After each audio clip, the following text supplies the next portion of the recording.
Hi there, I'm Vanessa Caldwell. I'm 32, a graphic designer living in Seattle. My apartment? Small but cozy, filled with half-finished projects and way too many houseplants. I've always been the artsy type. Life was good. Freelance gigs, close friends, and my family, especially my brother Derek. We were thick as thieves growing up. Then Derek met Natalie. At first, I was thrilled. She seemed perfect, charming, funny, the whole package. But oh, was I in for a surprise. Hey sis, what do you think of Natalie? Derek asked me after their third date. She seems great, Dare. I'm really happy for you, I said, meaning it with all my heart. Fast forward 3 years, and now I'm gritting my teeth every time we're in the same room. Don't get me wrong, Natalie's still charming, but only when there's an audience. When it's just family, that's when her true colors show. Take last Thanksgiving. I brought my signature pumpkin pie, and Natalie just had to say, "Oh, how quaint. I thought we agreed I'd do dessert this year." Did we? I replied, trying to keep it light. Must have slipped my mind. Derek, bless him, tried to smooth things over. Come on, Nat. There's always room for more pie. But the damage was done. The rest of the night was full of those little jabs. Oh, Vanessa, still single? Don't worry, I'm sure you'll find someone eventually. Or, that outfit is so brave of you. I could never pull off something so unique. Each comment was like a paper cut, small but sharp. And they just kept coming. I tried talking to Derek, but he'd always brush it off. That's just Natalie's sense of humor, Van. She doesn't mean anything by it. But I knew better. I saw how her eyes narrowed when Derek and I shared an inside joke, or how she conveniently interrupted every time we tried to have a conversation alone. Eventually, I started dreading family gatherings. Me, the girl who used to live for our chaotic Caldwell get-togethers. You okay, V? My best friend Marcus asked one night over pizza and beer. You've been kinda quiet lately. I sighed, picking at the label on my bottle. It's just family stuff. Natalie's really getting to me. Marcus raised an eyebrow. Natalie? Derek's wife. I thought you liked her. I did. Or, at least I tried. But I don't know. It's like she has a vendetta against me or something. Have you talked to Derek about it? I snorted. Yeah, right? He thinks she walks on water. Besides, I don't want to cause problems. Marcus gave me a long look. Sometimes, V, you've got to rock the boat to keep it from sinking. I knew he was right, but the thought of confronting the situation made my stomach turn. I'd always been the peacekeeper. Stirring up drama went against everything I believed in. But as the weeks went by, things got worse. Natalie's comments became meaner, her actions more blatant. She'd accidentally delete messages from Derek inviting me to dinner, or conveniently forget to pass along details about family events. It felt like I was losing my brother, my family, and I had no idea how to stop it without making everything blow up in my face. Little did I know, the real explosion was yet to come, and it would change everything. I pulled up to Evergreen Park for our annual Caldwell family picnic. The sun was shining, but I felt a chill when I saw Natalie's icy stare from across the lawn. I took a deep breath and plastered on a smile. Hey everyone, I brought potato salad. My mom rushed over, wrapping me in a hug. Oh honey, you didn't have to, but I'm glad you did. Your potato salad is always a hit. I noticed Natalie's lip curl slightly. I made potato salad too. I guess great minds think alike, right, Vanessa? I forced a laugh. Guess so. The more, the merrier, right. The afternoon progressed with the usual family chaos. Kids running around, uncles arguing about politics, and my cousin starting an impromptu volleyball game. I was starting to relax, finally enjoying a light-hearted atmosphere. Van, come play horse shows with us. My brother Derek called out. I jogged over, grateful for the distraction. Prepare to be demolished, little bro, I teased, grinning as we started the game. We were mid-laugh when I heard Natalie's voice cut through the noise, sharp and shrill. Vanessa, what do you think you're doing? I turned, confused. Playing horse shows? No, I mean, why are you sitting there? She marched over, pointing at the lawn chair I'd settled into between turns, her face flushed with anger. Oh, I just needed a quick breather. Is there a problem? That's my spot, Natalie snapped, her voice low but full of venom. Everyone knows I always sit there at the family picnic. I blinked, taken aback. I didn't realize there was assigned seating in a public park.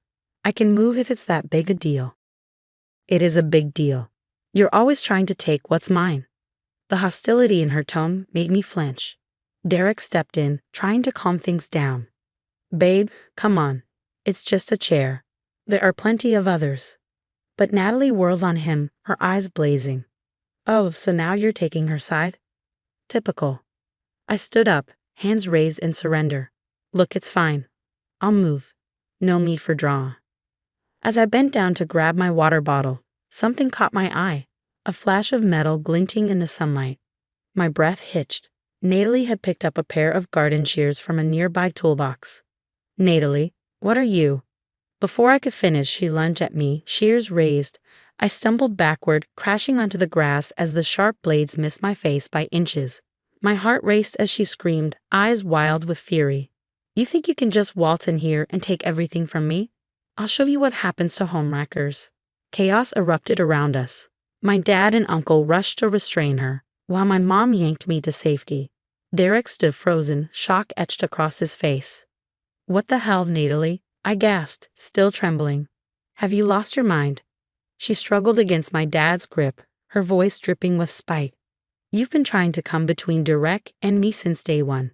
Miss Perfect, Miss Sweet. Everyone loves Vanessa. Well, I'm sick of it. I couldn't believe what I was hearing. Are you kidding me? I've bent over backward to make you feel welcome, and this is how you repay me? By trying to stab me with garden shears? Derek finally snapped out of his daze. Natalie, this is insane. You need to calm down.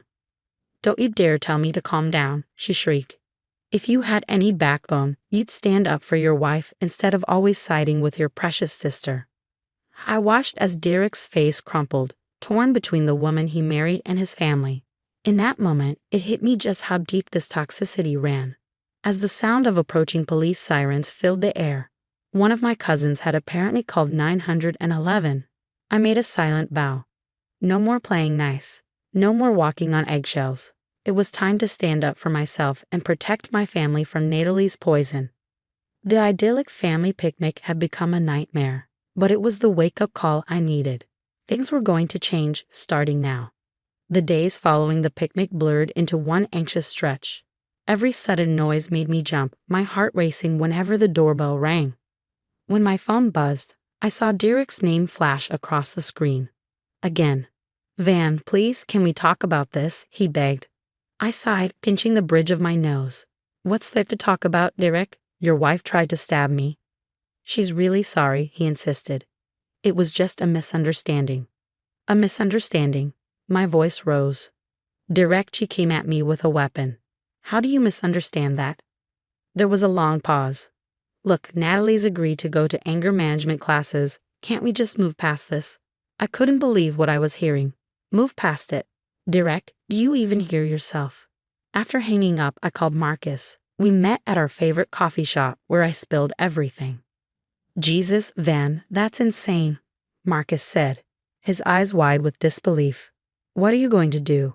I stirred my latte absently. I don't know. I feel like I'm going crazy. Am I overreacting? Marcus leaned forward, his expression serious. No way. This is serious. Listen, I've got some contacts in the PI world. Let me do some digging on Natalie. I hesitated. I don't know, Marcus. That feels invasive.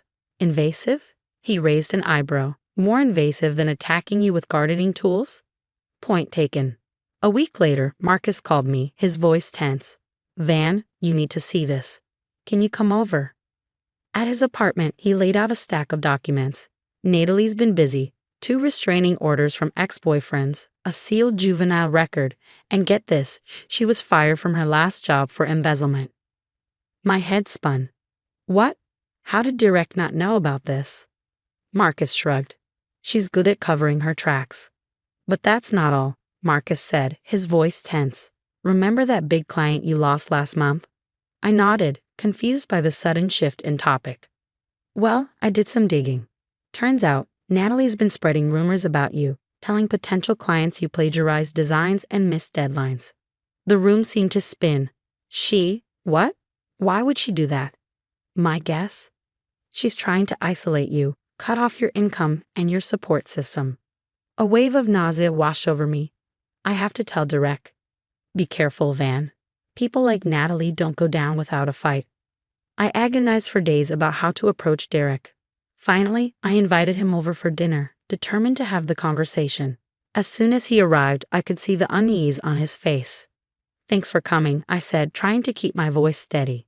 Derek shifted uncomfortably. Yeah, well, Natalie wasn't thrilled about it. I took a deep breath.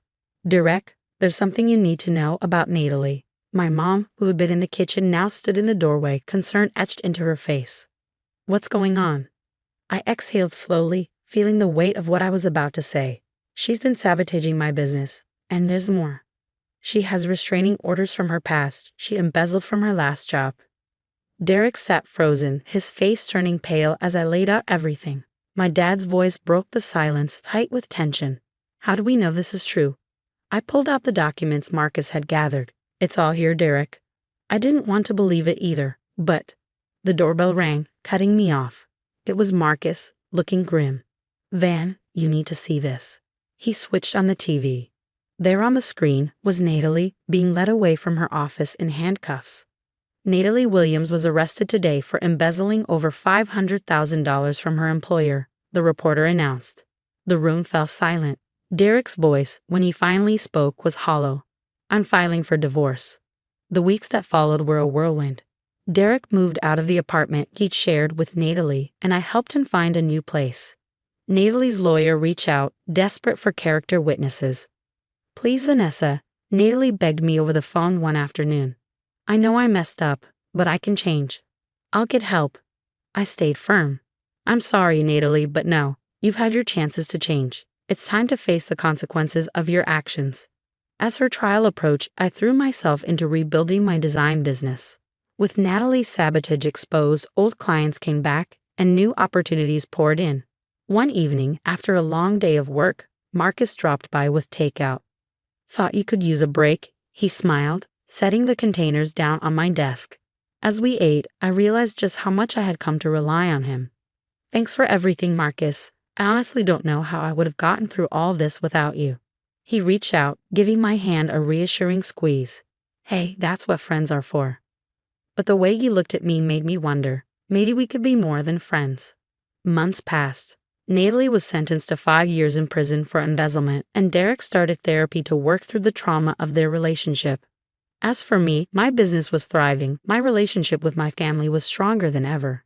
And Marcus and I were exploring what could become of our new relationship, taking things slow but steady. One day, I received a letter from Natalie in prison. She apologized, saying she was getting help and that she finally understood the harm she had caused. Part of me wanted to believe her, but I knew better now. I wrote back a short note. I hope you find peace, Natalie, but our paths won't cross again. As I sealed the envelope, a sense of closure washed over me. I had stood up to the toxicity, protected myself and the people I loved, and come out stronger for it. Life wasn't perfect, but it was real, and it was mine. That night, curled up with Marcus, watching a movie, I realized something. I was happy, truly happy. I had faced my worst fears and survived. Whatever came next, I knew I was ready. The story of Vanessa and Natalie has come to an end, but now I have a question for you. How far would you go to protect your family from a toxic person? Would you investigate their past or confront them directly? Share your thoughts in the comments below. And if you enjoyed this story, don't forget to like and subscribe for more tales of survival and justice.